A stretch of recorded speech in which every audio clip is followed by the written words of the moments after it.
মুহূর্তে আমি ফ্যামিলির কাছে একটা বোঝা হয়ে আছি।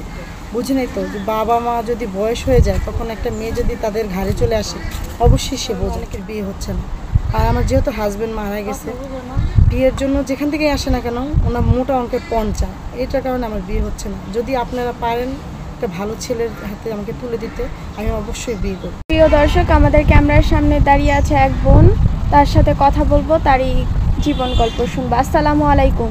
ওয়ালাইকুম আসসালাম। কেমন আছেন আপু? এই তো আল্লাহর রহমতে মোটামুটি ভালো আছে। আপু কোথা থেকে এসেছেন? আমি রাজশাহী নওগাঁ থেকে এসেছি। রাজশাহী নওগাঁ থেকে। আপু আপনার নাম? মোসাম্মদ সুমাইয়া। মোসাম্মদ সুমাইয়া। পরিবারে কে কে আছে? পরিবারে আমরা 3 বোন 1 ভাই, আমার আম্মু আব্বু। আম্মু আব্বু। আপনি কত নাম্বার? আমি বোনের ভিতরে ছোট, আমার ছোট ভাই। আপনার নাম সুমাইয়া। সুমাইয়া আপু, আপনার বর্তমান বয়স? 26। 26 বছর। বিয়ে হয়েছিল? হ্যাঁ, আমার বিয়ে হয়েছিল, হাজব্যান্ড মারা গেছে। হাজব্যান্ড মারা গেছে, আপনি একজন ইয়াং লেডি, 26 বছর বয়স, যুবতী বলা যায়। আপনার হাজব্যান্ড কিভাবে মারা গেছে? রোড অ্যাক্সিডেন্টে মারা গেছে। রোড অ্যাক্সিডেন্টে। আপনার হাজব্যান্ড যখন রোড অ্যাক্সিডেন্টে মারা যায় তার কতদিন পর আপনি খবর পেয়েছিলেন? না, আসলে আমার সামনাসামনি ঘটেছিল দুর্ঘটনাটা, আমি ওখানেই দেখার পরে ওখানেই অজ্ঞান হয়ে গিয়েছিলাম। আসলে এটা একটা মর্মান্তিক জি। ঘটনা, যে চোখের সামনে নিজের আপনজনকে এভাবে চলে যেতে দেখা, এরকম ভাগ্য যাতে কারো না হয়, জি অবশ্যই। শত্রুরা যেন না হয়, সেই দোয়া করি। আপু, কতদিন হয় আপনার হাজব্যান্ড মারা গেছে? 2 বছর হয়ে গেছে।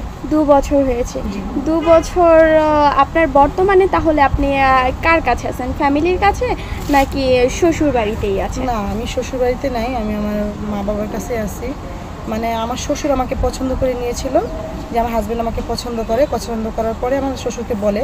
তো আমার শাশুড়ি আসলে কি, ওনার একটু বড় লোক ছিল, তো ওনার পছন্দ ছিল না আমাকে। তো আমার শ্বশুর মারা যায় আমার বিয়ের 3 মাস পরে স্ট্রোক করে, আর আমার হাজব্যান্ড তো 1 বছর 3 মাসের মাথায় মারা গেল। তো শাশুড়ি চায় নাই যে আমি ওনাদের এখানে থাকি, মানে নাকের ফুলটা পর্যন্ত ওনারা রেখে দিয়েছে। তো আপনার 2 বছর হয়ে গেছে হাজব্যান্ড মারা গেছে, এর মধ্যে আপনার ফ্যামিলি থেকে চেষ্টা করেনি আপনাকে দ্বিতীয়বার বিয়ে দেওয়ার জন্য? হ্যাঁ, চেষ্টা করেছিল, কিন্তু আমাদের দেশে হচ্ছে যৌতুকটা চায়। তো আমার বাবার এমন ক্ষমতা নেই যে টাকা পয়সা দিয়ে যৌতুক দিয়ে আমাকে বিয়ে দিবে। আপনার তো আগেও বিয়ে হয়েছিল, সেখানেও কি যৌতুক দিয়েছিল? জি না, ওখানে ওনারা কিচ্ছু নেয়নি। ওনারা শুধুমাত্র বলছে আমাদের মেয়েটাই দরকার, আমাদের টাকার দরকার নেই। হাজব্যান্ড পছন্দ করে বিয়ে করেছিল। যৌতুক তো আপনার বাবা মা, যৌতুকের জন্য আপনার বিয়ে হচ্ছে না। আপনার বর্তমান বয়স 26 বছর। আপনি আমাদের ক্যামেরার সামনে এসেছেন অবশ্যই বিয়ের প্রতিবেদনের জন্য। কোনো ভাই যদি আপনাকে পছন্দ করে দেশের বাইরে এবং দেশে থেকে আপনাকে বিয়ে করতে চায়, আপনি বিয়ে বসবেন? জি অবশ্যই।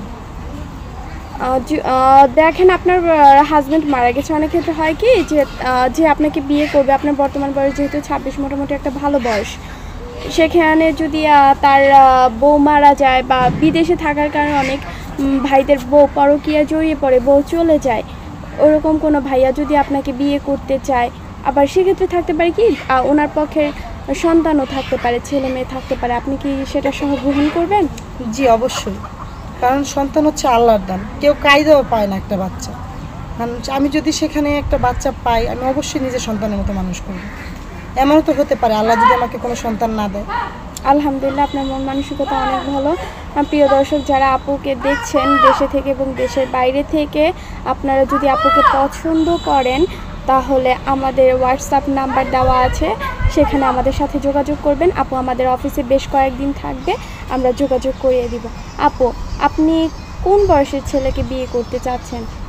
আসলে আমার বয়স তো 26, তো ওনার যদি 30+ হয় আমার সমস্যা নেই। 30 বছরের উপরে হয়। হ্যাঁ। অনেক সময় প্রবাসে থাকার কারণে দেশে অনেক দিন ধরে আসে না, তার বয়স বেশি হয়ে যায়, ধরেন 35-40, এরকম ভাই যদি আপনাকে বিয়ে করতে চায়? আমি অবশ্যই করব, কারণ মন মানসিকতা হচ্ছে সবচেয়ে বড় জিনিস। মানুষের আত্মবিশ্বাস, মন মানসিকতা, এটা সবচেয়ে বড় জিনিস। তার মন মানসিকতা কেমন সেটা আমার জানতে হবে, এটাই। বয়স তো শুধু একটা সংখ্যা। জি অবশ্যই। বয়স তো হয় চামড়ায়, জি। মনে বয়স হয় না। জি না, মনে কখনোই বয়স হয় না। আর মন মানসিকতা ভালো এরকম একজন মানুষ যদি আমি পাই, অবশ্যই গ্রহণ করবো তাকে আমি। আচ্ছা আপু, ধন্যবাদ। আসসালামু আলাইকুম। ওয়ালাইকুম আসসালাম।